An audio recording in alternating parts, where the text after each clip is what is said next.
आज के इस वीडियो में रिजिग्नेशन के बारे में डिटेल में डिस्कस करूंगा। बहुत सारे लोग हैं सऊदी अरेबिया में जो प्राइवेट जॉब करते हैं। मैं भी सऊदी का रेसिडेंट हूं जहां पे मैं भी जॉब करता हूं, तो मैं इस चीज़ को अच्छे से एक्सप्लेन कर पाऊंगा कि जब हम रिज़ाइन करते हैं या फिर करने को सोचते हैं तो उस समय हमें किन किन बातों का ध्यान रखना चाहिए। सऊदी में जो लेबर मार्केट है वो लेबर लॉ से गवर्न होता है। एक वेल डिफाइंड लेबर लॉ है, बहुत सारे आर्टिकल्स हैं उसमें।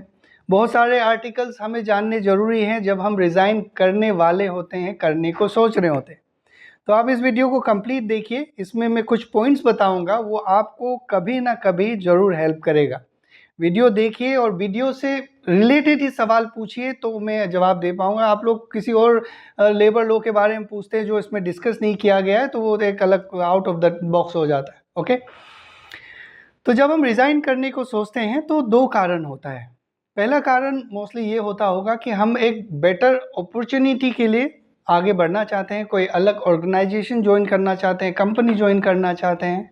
ओके, जो इससे अच्छा हो बहुत सारे फैक्टर्स में, कैरियर ग्रोथ में, पैसे के मामले में और भी फैसिलिटीज़ के बारे में, और भी बहुत सारे कारण हो सकते हैं।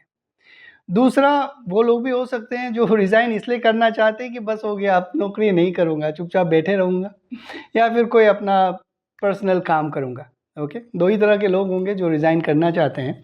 जो पहले तरह के लोग हैं जो ये चाहते हैं कि हम रिज़ाइन करेंगे और दूसरे कंपनी में, अच्छे कंपनी में जॉब ज्वाइन करेंगे, मेरे पास अपॉर्चुनिटी है, तो उनको कुछ लॉज हैं जिनके बारे में अच्छे से पता होना ज़रूरी है।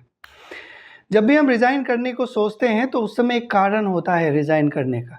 ओके, दो कारण, एक कि हम दूसरे कंपनी को बेटर अपॉर्चुनिटी को ज्वाइन करेंगे और दूसरा ये कि भाई हम कुछ काम नहीं करेंगे, कुछ बिजनेस वगैरह करेंगे। लेकिन ये दो कारण आप रिजिग्नेशन में नहीं लिख सकते। जब हम रिज़ाइन करते हैं तो हमारे पास एक लायबिलिटी होता है, वो होता है contract, employment contract. Employment contract में फर्स्ट पार्टी जो कंपनी होता है, सेकंड पार्टी जो वर्कर रहता है, दोनों के बीच में एक एग्रीमेंट रहता है कि फर्स्ट पार्टी का क्या क्या ऑब्लिगेशन है, जिम्मेदारियां हैं, सेकंड पार्टी जो वर्कर है उसका क्या क्या ऑब्लिगेशन है, क्या क्या जिम्मेदारियां हैं। अगर हम उस कॉन्ट्रैक्ट को कंप्लाई नहीं करते हैं, पालन नहीं करते हैं, तो उसमें कुछ पेनल्टीज रहते हैं, कंपनसेशंस रहता है, वो दूसरे पार्टी को देना पड़ता है जिसको नुकसान हो रहा है। ओके, तो जब भी हम रिज़ाइन करते हैं तो हमें सबसे पहली बात इन लॉज के बारे में जानना चाहिए, नहीं तो बहुत नुकसान होगा। आप यही चाहेंगे कि भाई हम जब कोई कंपनी छोड़ रहे होते हैं तो हमें एंड ऑफ सर्विस पूरा मिले, हमारा सैलरी पूरा मिले, कोई डिडक्शन ना हो, अगर हम ट्रांसफ़र चाह रहे हैं तो आराम से हो जाए। ओके, कोई ये नहीं चाहेगा कि मेरा एंड ऑफ सर्विस ना मिले, मुझे पैसे भर के जाना पड़े। तो इसीलिए उससे पहले मैं आपको बता देता हूँ कि कौन कौन से आर्टिकल्स हैं, ओके, जो टर्मिनेशन और रिजिग्नेशन के बारे में डायरेक्टली इम्पैक्ट करता है। सबसे पहला आर्टिकल है आर्टिकल 74। थोड़ा सा डिटेल में इसलिए बता रहा हूँ क्योंकि आपको ब्रॉड स्पेक्ट्रम क्रिएट करने के लिए, कि आपका स्पेक्ट्रम अगर बड़ा होगा तो आप उस चीज़ को ज़्यादा अच्छे से समझ पाएंगे। पहला आर्टिकल है आर्टिकल 53। आर्टिकल 53 बताता है प्रोविजनरी पीरियड के बारे में, प्रोविजन पीरियड के बारे में। प्रोविजन पीरियड क्या होता है, नहीं होता है, फिर से मैं इसके बारे में डिटेल्ड वीडियो आपसे रेगुलर पब्लिश करूँगा। आर्टिकल 53 होता है जो प्रोविजनल पीरियड के दौरान फर्स्ट पार्टी और सेकंड पार्टी कोई भी कॉन्ट्रैक्ट टर्मिनेट कर सकता है without any liability and obligation. मतलब कोई भी आप कभी भी जो 90 दिन का प्रोबेशन पीरियड होता है उसके बीच में टर्मिनेट कर दीजिए, ना आपको कुछ लेना है कंपनी से, ना आपको कुछ देना है कंपनी को। ओके, पहला वो हो गया। दूसरा एक हो गया आर्टिकल 74। आर्टिकल 74 ये बोलता है कि जब दोनों पार्टी एक दूसरा से बात करके ये राजी कर लेता है म्यूचुअल कॉन्सेंट से कि भाई ठीक है मैं रिज़ाइन दे रहा हूँ, ठीक है तुम दे दो, मतलब एक दूसरे की रजामंदी से अगर वो रिजिग्नेशन एक्सेप्ट हो जाता है तो उस केस में आपको ना तो कुछ उनको देना है, ना आपको कुछ उनसे लेना है, ना आपसे वो कुछ क्लेम कर सकते हैं। ओके, 53 हो गया प्रोविजनरी पीरियड, 74 हो गया म्यूचुअल कंसेंट। अब आता है आर्टिकल 80। आर्टिकल 80 उसमें जो फर्स्ट पार्टी है कंपनी, वो आपको कभी भी रातों रात टर्मिनेट कर सकता है अगर आप अपना ऑब्लिगेशंस पूरा नहीं करेंगे, जो कॉन्ट्रेक्चुअल ऑब्लिगेशंस है वो पूरा नहीं करेंगे। उसके बारे में एक डिटेल वीडियो ऑलरेडी है, फिर से उसको फ्रेश करके मैं प्रेजेंट करूंगा, वो आप लोग देखिएगा। ओके, आर्टिकल 80 किसका राइट है? कंपनी के पास पावर होता है कि कभी भी सेकेंड पार्टी वर्कर को टर्मिनेट कर सकता है अगर वो कोई भी नॉन कंप्लायंस करे तो, ठीक है। अब और चौथा एक आर्टिकल है आर्टिकल 81, ये वर्कर का पावर है, जो जैसे मैं हूँ, मैं अपनी कंपनी को कभी भी टर्मिनेट रिज़ाइन कर सकता हूँ, कॉन्ट्रैक्ट टर्मिनेट कर सकता हूँ आर्टिकल 81 के बेस पे, अगर कंपनी अपना ऑब्लिगेशन कंप्लाई फुलफिल नहीं करती है। तो ये सारे चीज़ें हैं। अब ये मैं आपको क्यों बता रहा हूँ कि ये आर्टिकल्स हैं, क्योंकि जब भी हम रिज़ाइन करते हैं तो हमें रिजिग्नेशन लेटर में एक वैलिड रीज़न लिखना पड़ता है।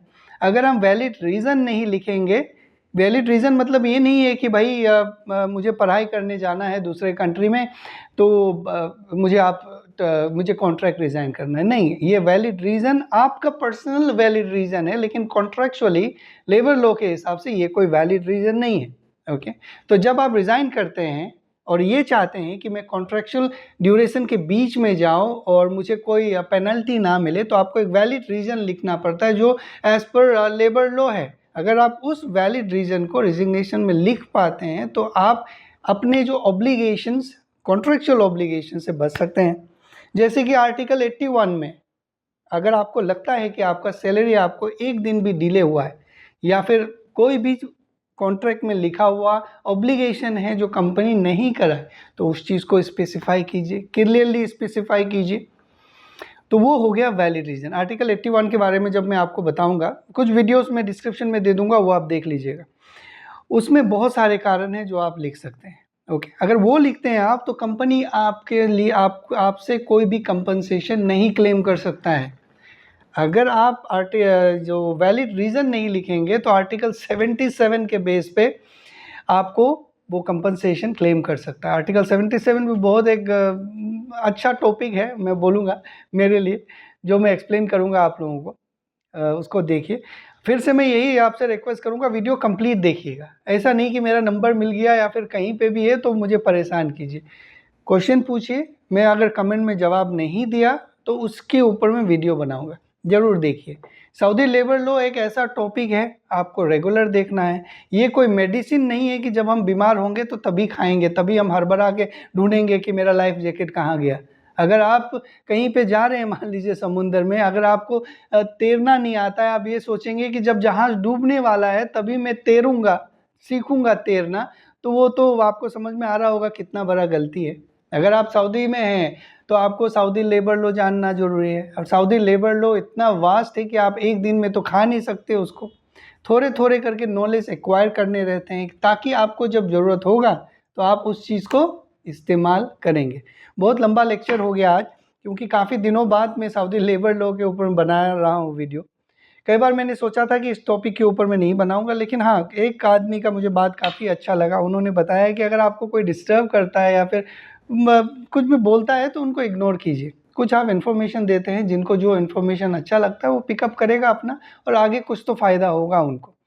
तो सऊदी लेबर लॉ वाले कोई भी वीडियोस में मैं कमेंट का शायद आपको जवाब नहीं दे पाऊँगा। उसका कारण ये भी है कि ये सऊदी लेबर लॉ का जो सवाल होता है वो ऐसा नहीं है कि ए फॉर क्या है तो एप्पल, ऐसा नहीं है। उसको आपको समझना पड़ता है, 10 सवाल पूछने पड़ते हैं, फिर उनको समझने के बाद फिर आप जवाब दे सकते हैं। उतना कमेंट में नहीं हो सकता है, और उतना आप इंडिविजुअली बात करके भी नहीं हो सकता है। कुछ लोग ऐसे भी हैं, आपको पहले बोलेंगे रंजन सर मुझे ये है वो है ये है वो है। अब रंजन सर तो भाई नौकरी करता है, उनके पास भी अपना काम है, 10 तरह की चीज़ें हैं।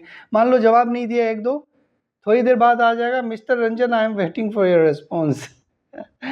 मतलब ये एटीट्यूड रहता है कि कुछ लोग ये सोचते हैं कि भाई यूट्यूबर है तो भाई इनके पास और कोई काम नहीं है, ये फ्री हैं, इनको रेस्पेक्ट मतलब दे डोंट डिज़र्व रेस्पेक्ट, ऐसा कुछ थॉट्स रहता है। लेकिन मैं तो इतना केयर नहीं करता हूँ, मुझे इतना ख्याल भी नहीं रहता है कि कौन क्या बोल रहा है मेरे बारे में, नहीं बोल रहा है ना। बस यही कोशिश करता हूँ कि जितना मैंने सीखा है पढ़ा है आप लोगों को डिलीवर करूँ, आप लोग देखिए।